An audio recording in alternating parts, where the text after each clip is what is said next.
किन बातों का या फिर किन चीज़ों का ध्यान रखने से आपको बाद में पछताना नहीं पड़ेगा। दोस्तों खुद का एक घर बनाना हर एक इंसान का सपना होता है। अपनी मेहनत से कमाई से वो दोस्तों घर बनाता है, पर कुछ जानकारी के अभाव में उस घर में कुछ कमियां रह जाती है जिसे बाद में ठीक नहीं किया जा सकता। तो इसके लिए दोस्तों आज मैं आपको ऐसी कुछ 10 चीज़ों के बारे में बात करेंगे जिसको दोस्तों अगर आप पहले से जान लोगे तो बाद में दोस्तों आपको इसके रिलेटेड पछताना नहीं पड़ेगा। तो दोस्तों इससे पहले दोस्तों अगर आप मेरे चैनल पर नए हो तो मेरे चैनल को सब्सक्राइब जरूर कर दीजिएगा और दोस्तों बेल नोटिफिकेशन को जरूर ऑन करिए जिससे मेरे लेटेस्ट वीडियो का नोटिफिकेशन आपको मिलते रहे। तो सबसे पहला पॉइंट जो है दोस्तों, कभी भी घर बनाते हैं तो वो अभी आरसीसी कॉलम का ही बनाना चाहिए। दोस्तों आजकल सारे जो घर बन रहे हैं वो आरसीसी कॉलम के बन रहे हैं, राइट। आरसीसी कॉलम और बीम का जो घर होता है दोस्तों वो मजबूत होता है कंपेयर टू दी जो हम ब्रिक वॉल का घर बनाते हैं लोड बेरिंग वाला, उससे कंपेयर में, ठीक है।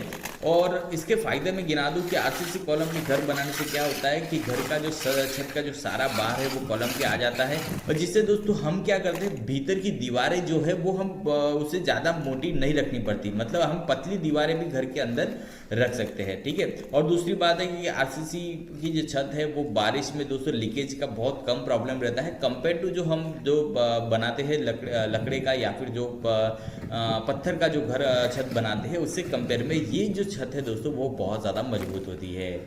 दूसरा पॉइंट है दोस्तों, आपको ध्यान रखना चाहिए कि कमरे का पावर स्विच दोस्तों या फिर घर का जो पावर स्विच है उसे गेट पर ही लगाना चाहिए। दोस्तों कई बार क्या होता है कि आधुनिक घरों में जो स्विच है दोस्तों वो गेट पर लगाया जाता है, जिससे क्या होता है घर में अगर कोई इंस्ट्रूमेंट या फिर कोई फैन हो, लाइट है या कुछ भी चालू रह जाता है, अगर आप बाहर जा रहे हैं 2-3 दिन के लिए या फिर 4-5 घंटे के लिए भी जा रहे हैं तो आप बाहर से उसे बंद कर सकते हैं, जिससे घर के अंदर सारी बिजली कट हो जाती है, जिससे दोस्तों हमारी जो बहुत सारी बिजली दोस्तों बच सकती है, ठीक है। तो ये दोस्तों ये जरूर ध्यान रखिए कि हमारा जो मेन स्विच है उसे गेट पर ही लगाना चाहिए। तीसरा पॉइंट दोस्तों आपको याद रखना चाहिए कि नए घर में सूरज की भरपूर रोशनी लाने के उपाय करें। दोस्तों ये बहुत ज़्यादा इंपॉर्टेंट है। दोस्तों घर के अंदर ट्राई करें कि हर एक रूम में एक विंडो ऐसी हो जहां से बाहर की रोशनी अंदर आए। ऐसा कोई रूम घर के अंदर नहीं होना चाहिए जहां पे दोस्तों सूरज की जो रोशनी हो नहीं पहुंचती हो, ठीक है दोस्तों। दिन की दोस्तों इससे क्या होता है कि अगर हम सूरज की जो रोशनी अगर रूम में नहीं आएगी तो हमें दिन भर उसके रूम में लाइट जलानी पड़ेगी, ठीक है। तो उससे दोस्तों हमारा बहुत ज़्यादा बिजली का बिल बढ़ जाएगा। और दोस्तों अंधेरे वाले घर में रहने से दोस्तों घर का माहौल भी अच्छा नहीं रहता है। अगर घर में अच्छा सा नेचुरल लाइट अगर आती है तो उससे दोस्तों बहुत फ़ायदा होता है और घर में जो है वातावरण भी अच्छा रहता है, घर में खुशहाली बनी रहती है, ठीक है। वास्तु के हिसाब से भी ये दोस्तों ये बात कही गई है।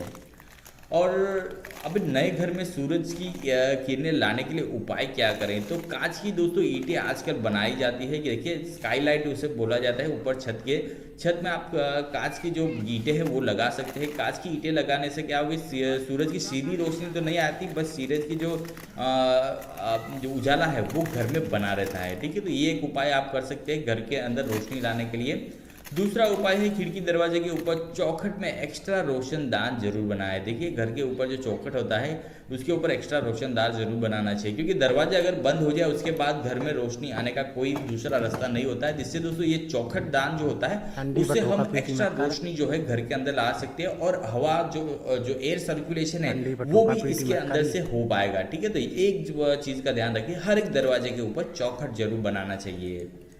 उसके बाद छत की दीवारों के टॉप पे स्टोन लगाना जरूर याद रखना दोस्तों कि हमारी जो दीवारें हैं वो 3-4 साल बाद दोस्तों खराब होने लगती है। उसका जो मेन कारण है हम लोग दोस्तों छत के ऊपर स्टोन नहीं लगाते। इसका